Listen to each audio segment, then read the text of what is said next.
You've got to get yourself together. You've been stuck in a moment and you can't get out of it. Don't say that later will be better. You've got stuck in a moment and you can't get out of it. You might think that to be a harsh way to begin an Easter message, but I'll make my point in a moment. It might feel stuck, and yes, it is a 20-year-old song that I am quoting, but it describes what these early disciples and followers of Christ were experiencing. The very thing that Jesus said was going to happen, happened, but they just couldn't get their minds around it. They just couldn't understand it. This part of the Easter story is filled with mystery and clouded with all sorts of questions. They just didn't understand. They were stuck, I would suggest, in a sad Saturday sort of way. In many ways, the disciples had all of their hopes and dreams in that tomb. They had followed Jesus all this way, and they assumed that since he's the Messiah, he's going to take over. Everyone's going to follow him to Jerusalem, and they would get to rule with him. And so not only was Jesus lying in their tomb, that all of their hopes and dreams were lying in that tomb. It was like a sad Saturday for them. They didn't have any understanding that what would happen 2 days before was a Good Friday. Now, you can't have an Easter Sunday without a Good Friday. Good Friday is where we celebrate that Jesus paid for the price of our sins, that everything expected of the law was filled at that point because he had fulfilled the righteous requirements of the law, and he had paid for the price of our failure to fulfill the law. In every sense of the term, he paid for our sins, and he purchased us from our slavery to sin. And all of those things happened on Good Friday. Sad Saturday, as I'm coining it, and you just need to understand, that is not in the church calendar, okay? So in the official church calendar, there's no Saturday. There is a Holy Saturday, but I'm calling it Sad Saturday, and because these disciples were stuck there. They didn't understand what was going on because everything that they had hoped and expected would happen ended on Friday, and there they were Saturday and into Sunday morning, entirely stuck. What day are you living in? If your day that you're living in is a Good Friday, you're thinking of your experience of God has an awful lot to do with conviction or shame or what you should have done. And when you think of following God, you think, my relationship with God means I have to stop sinning, stop doing the wrong thing, and try to get everybody else around me to stop doing the wrong thing. That's a Good Friday faith. A sad Saturday faith might believe tacitly in the things that happened on Friday matter and that there's a forgiveness of sins, but your experience of a relationship with God has an awful lot to do with your losses. And you're having a hard time getting past those losses. Easter Sunday does not negate anything that happens on Good Friday, nor does it negate the losses on Sad Saturday that we experience. But Easter Sunday redeems all of those things and proclaims hope to every single moment, hope to every single life. That everything, even the sadnesses and the disappointments, the sufferings, the physical and emotional pain, all matter to God. And yes, just like Jesus' wounds were resurrected and redeemed, your losses, your pain, your suffering will be redeemed, and we get to live in light of a new day of hope. We're not stuck in our losses. We're not stuck in an avoidance of sin kind of relationship with God. We live to give ourselves to God and to others in love because the past is set behind us and we live forward. Easter doesn't negate what has happened, but it redeems and enables us to get unstuck. I want to show you in this story that we got to experience 3 ways Jesus helps people like you and me get unstuck. First one is this: to know is to wonder. We have to allow ourselves to see the curiosities around the Easter story. If God is who he is, he's who he says he is, and if he really rose from the dead, he could have played this thing out a whole lot of ways, right? He could have done this thing in an entirely different way, all sorts of ways. I mean, Jesus could have just floated above Jerusalem and said, "What's up, people? Come on, let's do this," right? But he didn't do that. It was really quite odd.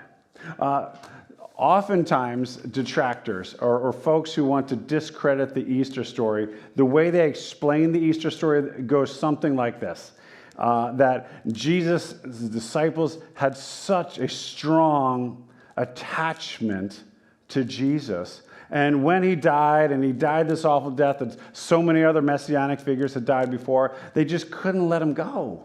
And so and out of this emotional attachment, he still lived in their hearts.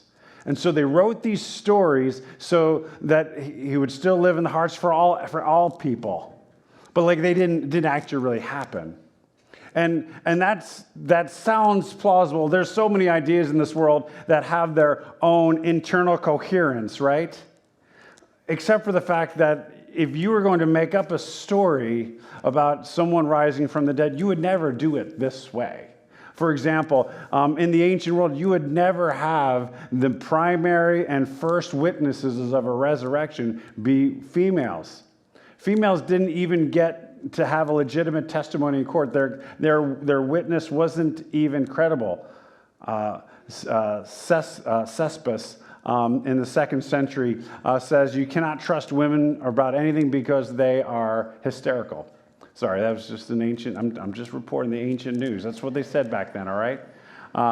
But you would never do it that way. You would never have 4, somewhat corresponding, contrasting accounts from different perspectives. You would do your homework better than this.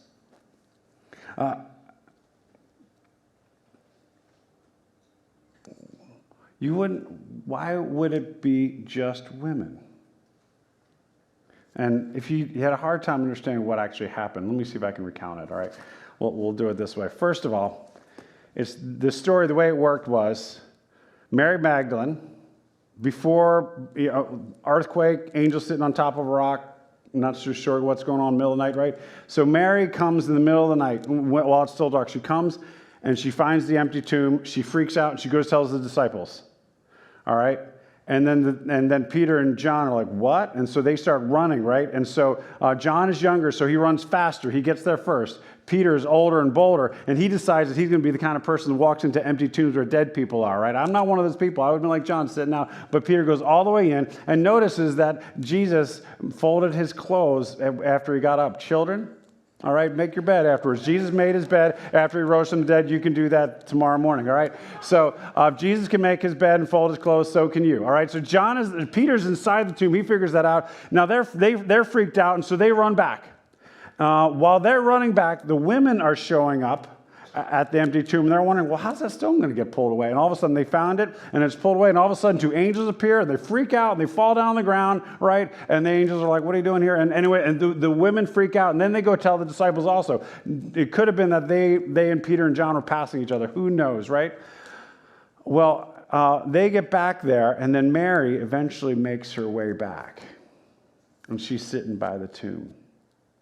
And Jesus decides to not appear to the disciples, to show up in the room where the disciples are. He starts with Mary Magdalene, the woman who had been delivered of 7 demons.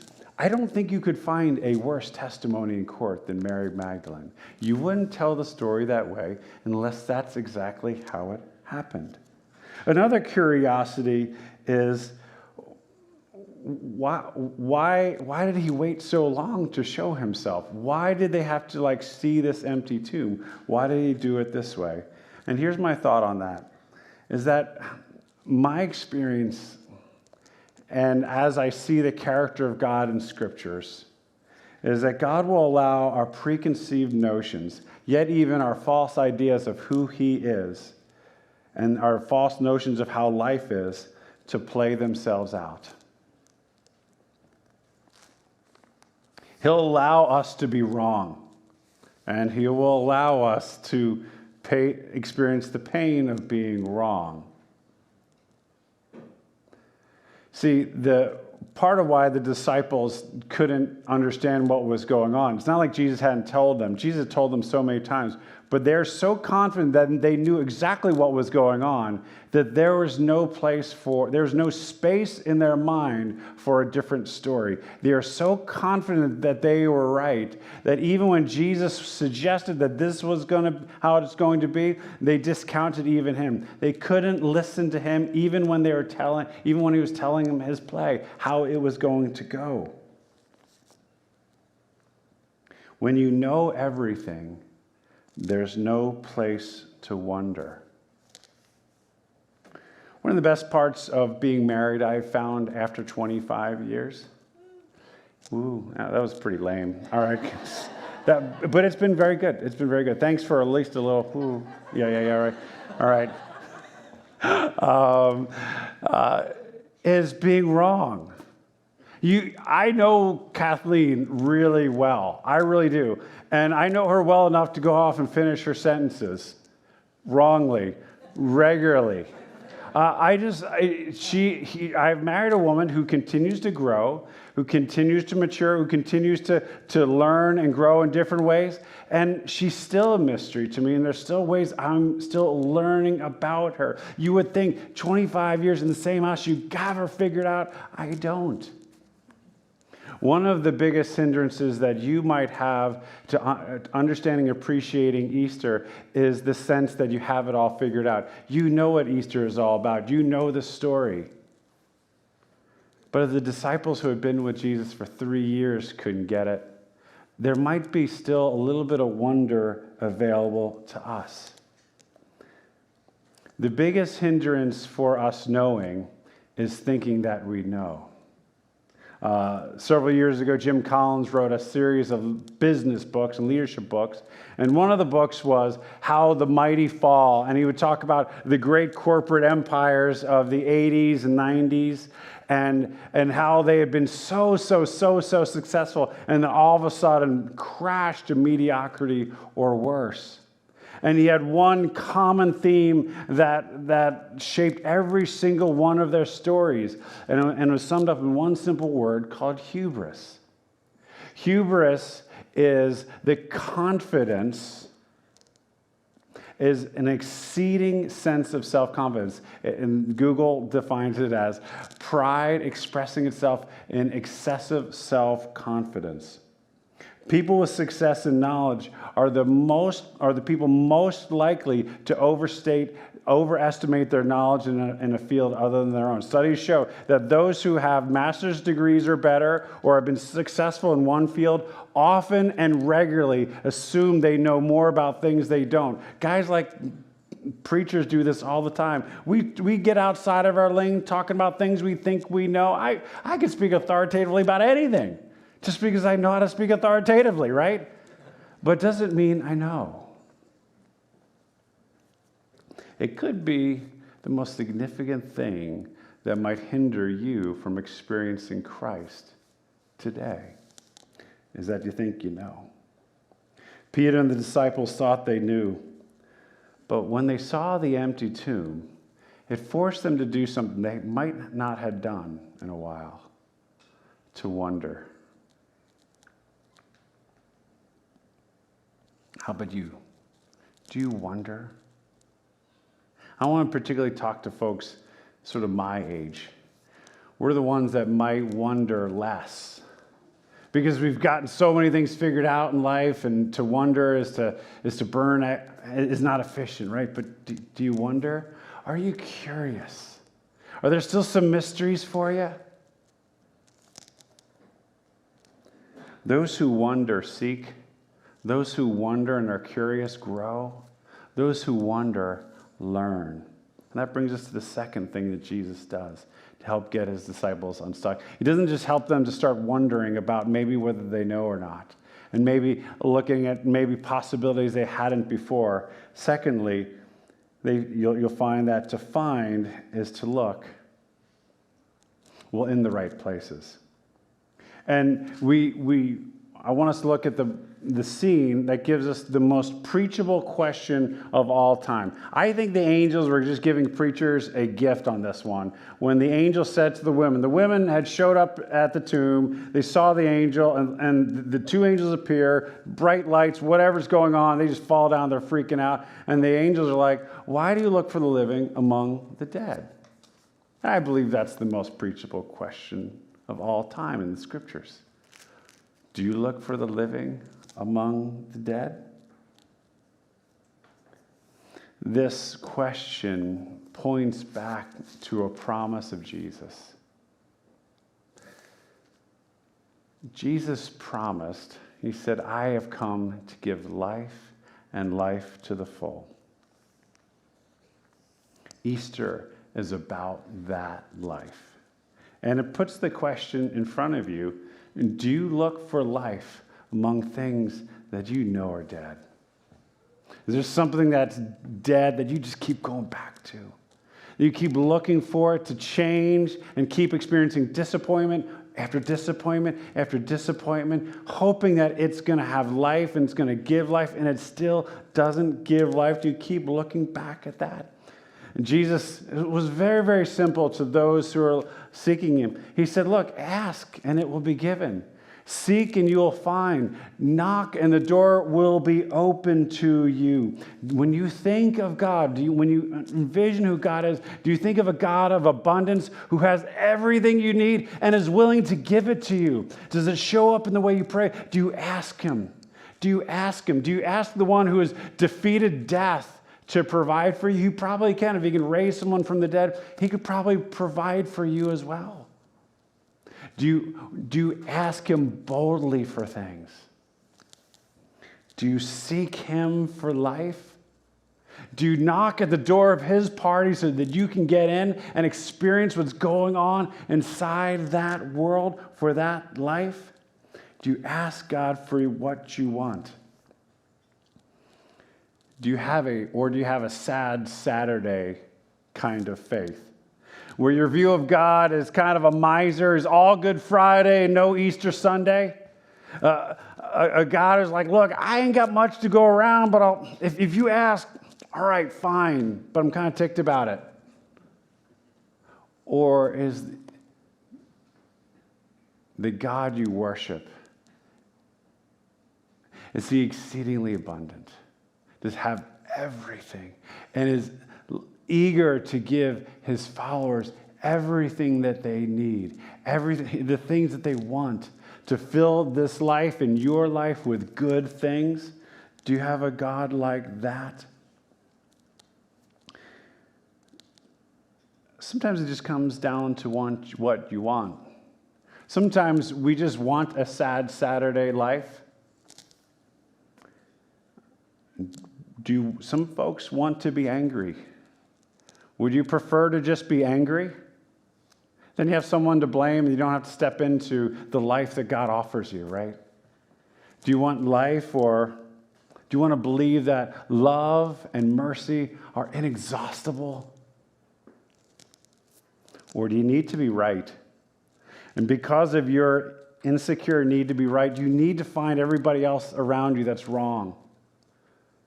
If you're going to do that, you're going to stay back at Sad Saturday at best. And even if you don't believe that Jesus gives life this way, don't you agree that everyone should want this to be true? That there is a God of love at the center of this universe that has worked in history to exact justice, and there will be an accountability for all peoples one day. There will be perfect justice. Love will win, and that we get to enter into that life now. Don't you think we should at least want that to be true? I believe our world is stuck. and hungry. I believe our world is tired of people who have all the answers. Tired of just going to this person, and creating this salad bar kind of sense of like 1,000 people with 5 different things to make your life better. People are tired of tweaks. People are tired of never-ending analysis. People are tired of divisions. People are tired of tribal solutions where they choose this group here. They're tired of the sad Saturday solutions. I think a lot of people have come to the end of their preconceived notions. They've even come to the end of their television watch list, and they're just asking, is there something better? And Easter Sunday says, yes, yes, yes, absolutely there's something better. God has come so that you might have life and life to the full. Do you believe that God offers you that kind of life? Do you believe that that is the kind of God that Christians worship?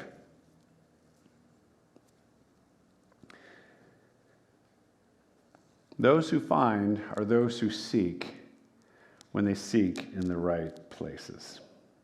Which leads us to the third thought, is that those who seek are strangely found. One of my favorite parts about Easter is that it begins with a tragedy on Good Friday, but then Easter Sunday turns it into an adventure. Why?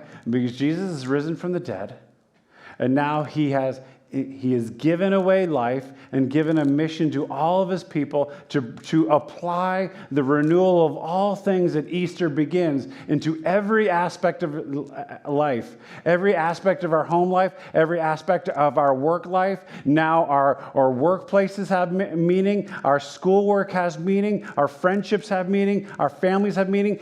Meaning is poured into every single thing because now we are sent with the news that God is at work to renew all things, to build it around a God of love and a God of hope for all things. And the very power that rose Jesus from the dead now resides in all of his followers to bring restoration wherever we go. The story begins with a tragedy, but makes life into an adventure. But here, it gets even better. It resolves as a love story. Let's look at Mary Magdalene. She is the least complicated of all the stories, right? Because Peter and John, all right, it was a mixed bag for them. Not only did Jesus die on the cross and his body laid in their tomb, their futures died with him, right? Because they were going to rule with him, they were going to reign with him, and there's going to be like material rewards, and there's going to be authority, there's going to be power, there's going to be all these things. Their future died with him, and so when they went to visit him, they needed to get out of there, right? Because, well, if the authorities killed Jesus, their next 3 on the list was Peter, James, and John, right? And so they needed to get away from the scene of whatever happened at that empty tomb. They needed to get out of there.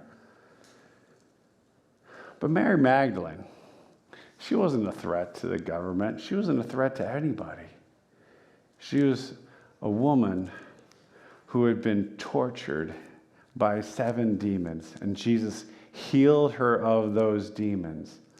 And when she had her sad Saturday wasn't the loss of any sort of mixture of anything else. She just lost her person.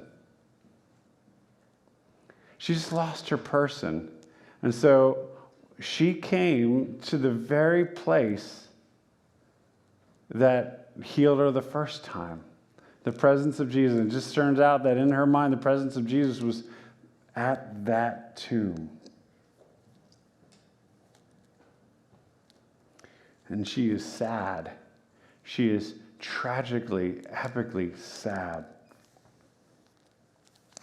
And if you've had a few Easters along the way, like I have had, you'll know that Easter comes with some sadness to it.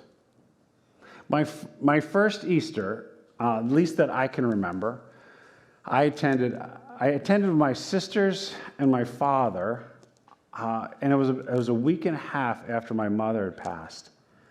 And it was a surreal experience to consider that there would be a resurrection at the end of time. and that somebody had beaten what my mom was clearly not able to defeat herself. And I didn't believe, and neither at that time did my family members believe. But ever since then, every Easter I experience has just a hint of that sadness. Because I remember loss, and you might have a little bit of loss as well with who might not be sitting with you today, right? We remember who's not here. Remember maybe what resurrection might mean for us someday, but not today. And there's Mary in that kind of sadness. She's like in the day after kind of sadness. But consider the scene. In some ways, it's a breathtaking scene. Mary is there next to an empty tomb, and she's just weeping. She's weeping. She's weeping. And the same angels that show up for the women show up to her. Remember what happened to the women? They were freaked out, and they just fell down. These two angels show up to Mary Magdalene, and they look at her, and in the gentlest of terms, they don't tell her not to stop. They don't tell her don't cry or stop crying. They just simply ask her, why are you crying? She looks straight at those angels. She doesn't fall down. She's not afraid of them. She probably just thinks they're just random people there. See, when you're sad, you're vulnerable. You don't necessarily see things exactly the way they are, right? That's why they say when you lose somebody close, you need to take 6 months before you ever make a decision, a major life decision, right? Why? Because in your grief, you're experiencing a lot of different things. She can't see the angels for who they are. And she's literally saying, what did you do with him? If he's somewhere, I'll go, where did you put his body? She turned them not on, they were friends, but she turned them into enemies. Like, what do you do? And as she's kind of debating with these angels or whoever she thought they were, she hears somebody behind her say, why are you crying?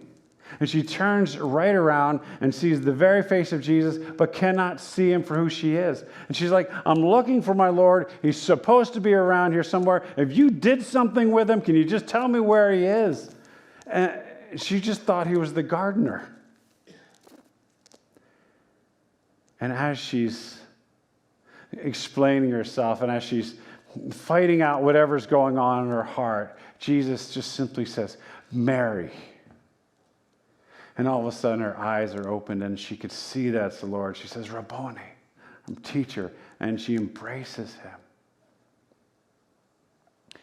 He had to say her name to wake her up, to get her unstuck out of sadness. One of the things about sadness and grief is we often keep ourselves stuck there. Why? In order to honor the loss, because if we move forward, what does that say about the person we lost? Does it mean we're leaving them behind? Or leaving that situation behind? Or maybe it's just a resentment. If we move forward on that resentment, does that mean that person won't get what's coming to them? If we forgive that person, will justice ever occur? And Jesus won't fix the loss for Mary. He's going to move on. And he still won't be there in 40 days. He's going to ascend to heaven. He won't fix the loss for Mary, and he won't fix our losses either. But what will happen is, just like Mary, we will find out that Jesus was with us the entire time. As I see this story with all these disciples running to the tomb and back from the tomb, Jesus was in the garden the entire time. And maybe he was just gardening. He was just pulling up some weeds. He was with them the entire time. And that's what Easter does for us. Not only do we realize who he is in truth, we realize that he has always been with us through every single one of those difficult moments. There's a new generation emerging that is seeking God and believing him for peace. There's a new generation coming that has a lot more hope for this world than maybe some of the older generations that are here. There's a generation coming that recognizes their anxiety but believes in a God of harmony, of peace. That recognizes the divisions of this world but believes that people can come together. That recognizes their depression but believes God to be the one to give us strength to walk through our disappointments into an Easter kind of hope. When Saturday turned to Sunday for the disciples, they're filled with wonder. And they saw the world entirely differently. Every single one of us here, wherever you might be coming from, maybe this is your 30th Easter, your 40th, your 50th Easter, or maybe you just got dragged here by your girlfriend. In some sort of way, all of us are seeking Jesus in a certain kind of way. So I want to give us a few moments to do a little bit of what Mary did, is to come to his presence with anything that you might be carrying from your sad Saturday, or maybe a burden from your Good Friday. Whatever you are carrying, I want to give you a few moments to say that quietly in your heart to God.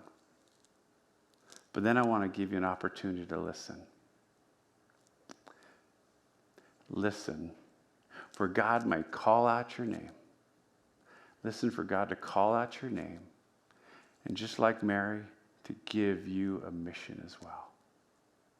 Let's have some time of quiet, and we'll pray.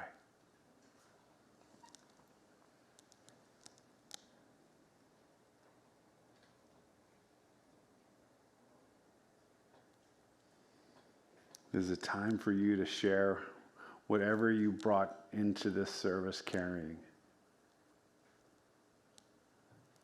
A sadness, a grief, a resentment. Say what needs to be said.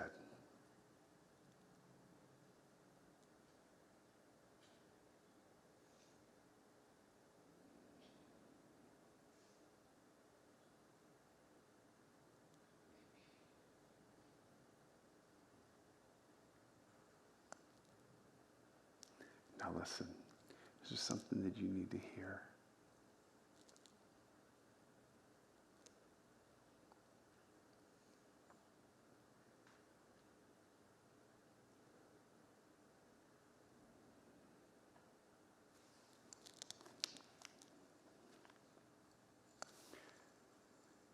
Could God have very well called your name this morning? If he's called your name before, he calls you to come before him, to worship him, and to see him in wonder. Let's stand together and let's worship together one last time.